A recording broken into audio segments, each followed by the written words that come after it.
Really good Baiken player. And if these strategies could work on her, if you're like on floor 10, floor 9, floor 8, floor 7, those strategies are definitely going to work on those players.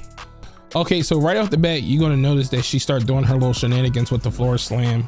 I don't know why I'm saying she. I don't know if it's a dude or a girl. The characters are girls. Anyway, she starts doing the little floor slams, and Leo really can't compete with this type of behavior. So, you know, sometimes the answer is just very simple. Just if you can't compete with it, just don't do it. You know what I'm saying? I could try to use S projectile to punish it, but then I gotta worry about her randomly jumping in and taking like half my life.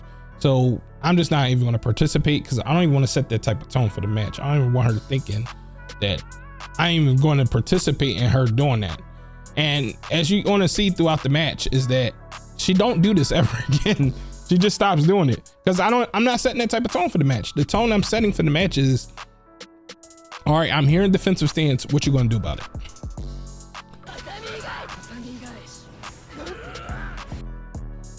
Sorry. God damn it.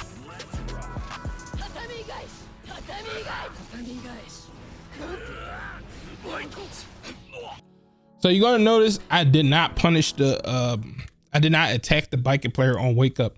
And it's because you need to, you know, it's two things when you're fighting somebody, is that you got the character and you got the player. So you can learn how to fight the character, but you also gotta know how to fight the player too.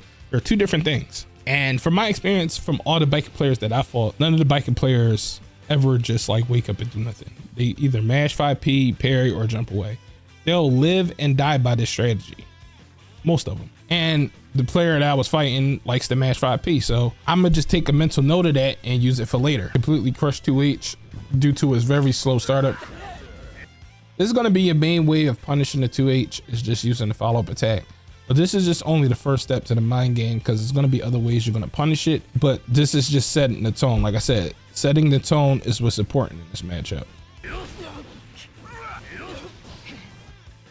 I said, Baiken players, they never just wake up and do nothing.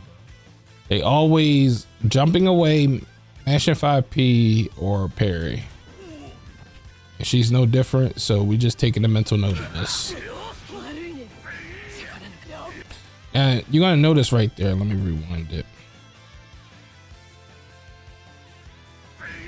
You're gonna notice how I'm backing up. She tried to use her 2H at max distance. You always want to be using the mobility from the defensive stance to make it harder for her to gauge the range of her 2H. And like I said, if you could get her to whiff, you could punish her. I didn't punish her because I just wasn't fast enough, but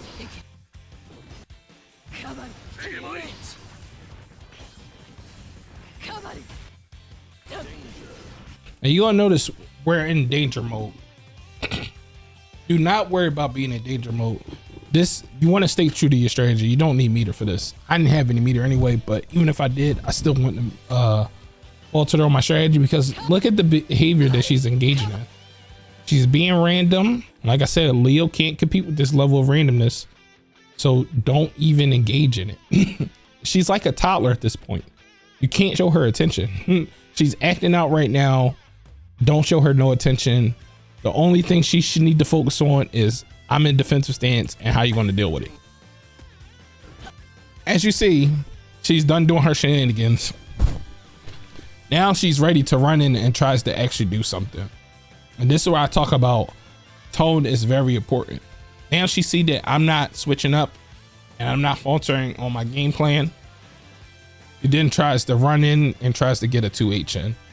Now, instead of punishing it the other way, because I was in the corner, I see that she was running up. So I do this with multiple characters. Like I just kind of like want to draw them in with the defensive stance, and then I'll just let it go. I just want them to make the effort of coming in towards me. And sometimes that's just enough to get you the advantage in neutral, making them come towards you. So I already knew that she was going to throw out the 2H. So I just simply backdashed it. You got enough time to visually see this and then like time your backdash. Like I said, if you get her to whiff it, you got all day to punish it. I just didn't get the kill because I thought that would have been enough, but I probably should have used Wild Assault in the situation.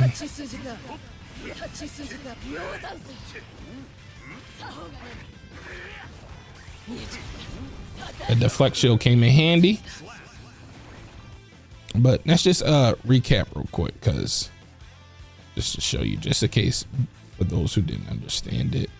So just a quick recap, just for those who didn't understand the strategy.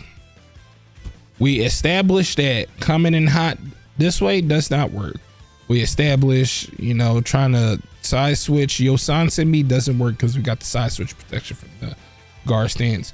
So her only goal after her little shenanigans didn't work in the corner is to attack the ankles. So we make this a point of interest for her. This is the goal for her.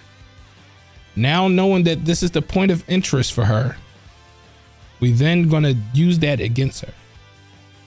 And this is your whole strategy in the matchup, is to make this the goal, and then punish her for trying to, you know, doing the only option that she has. So yeah, that's kind of what you just want to do in this matchup. Look, shenanigans, bro. The randomness. That's why I like the defensive stance. It just kind of filter out all the randomness for me. Now you're gonna notice something, right? I back up.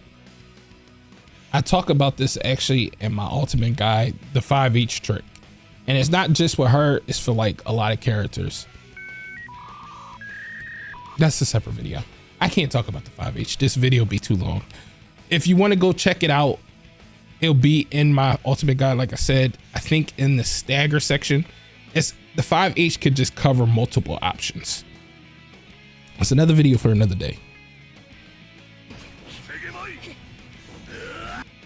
So go check out the 5H section.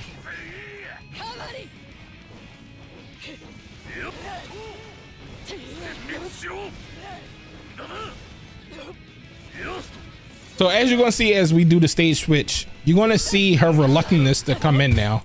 And this is what we want. We want her to like, so once you see this characteristic from her, she's jolting in and stopping. That's when you can start implementing my next strategy. So now she's scared to actually engage and trying to punish the 2H. You see her doing this? This is what I was talking about. So as she starts to do that, now you can start doing other things. Now start meeting her halfway. So you can try to catch her off guard with the 5H, or you can try to come in with the 2K.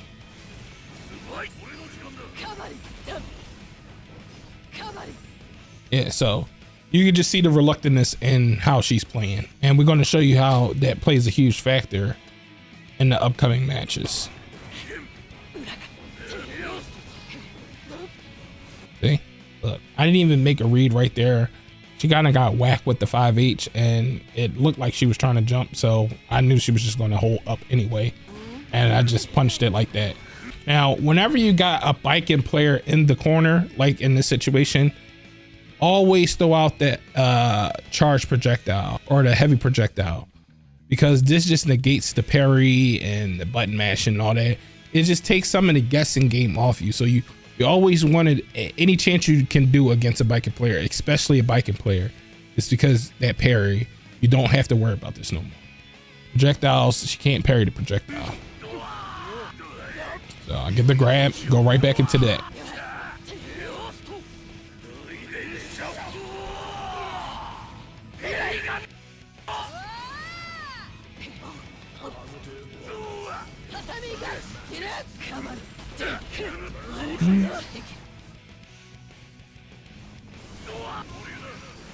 Okay, and whenever you use the projectile, make sure you always got a tension bar to keep yourself safe. You never know when a Baiken player is going to come in and jump on you. And right here, she tried to be random again using BRC jump H, and she followed up with the Yo Sanse even though I was in defensive stance. So that's just on her.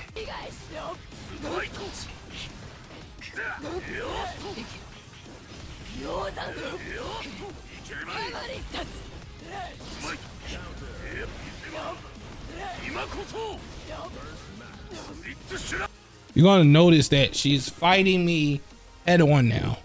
And this is just because, like I said to you, we set the tone for the match. We didn't want to deal with none of those shenanigans, so we're just not gonna engage in those shenanigans. Now she's just being more upcoming and just fighting me. And this could have something to do with a little bit of frustration in the way I was playing. So I get it. She was kind of frustrated. Now she's just coming at me. See, look. See what I say? You draw them in with the defensive stance, and then you come and you attack them immediately. Let me go rewind that for you. So we drew in with the defensive stance, and we immediately went into 236S.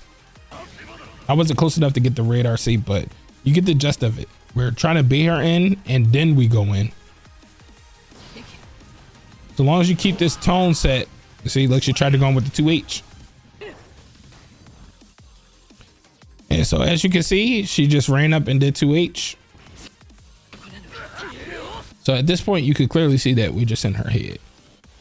She doesn't actually know what to do in the matchup now because she probably is frustrated. I've been playing like a scumbag,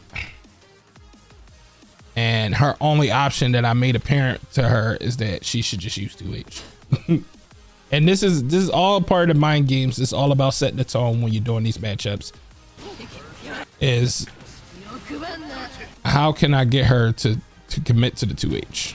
So now I'm just backdashing it. Now she's frustrated. She's just trying to get in. Now I'm meeting her halfway. This is what I talk about. Once you see her starting advancing towards you, you always meet her halfway because she's trying to actually use the 2H. It's so slow though. So you meet her halfway with the 5H, you're going to get a counter hit for her trying to use the 2H. And all this is just a combination of the mind games. Now we can just start having fun. Now we can start playing Leo's game. See? It's multiple ways you can punish the 2H. And once you set this tone for her to keep using the 2H, you're just going to get the advantage overall. Yeah. As you can see, we 3-0'd her. This was in a celestial realm. She was a red aura player. So as you can see, she was a good player. This is just to show you that it's nothing really a Baiken player could do about the defensive stance, and this could work on any Baiken player you fight. It could work on any floor, celestial realm. It doesn't really matter where your skill level at. The strategy will work if you put the effort into implementing these mind games. With that being said, that's the end of the video. If y'all want a part 2, a full guide exploiting all Baiken's weaknesses, just put it down in the comments and hit that subscribe button and like button. And I'm gonna see y'all in the next video. Peace.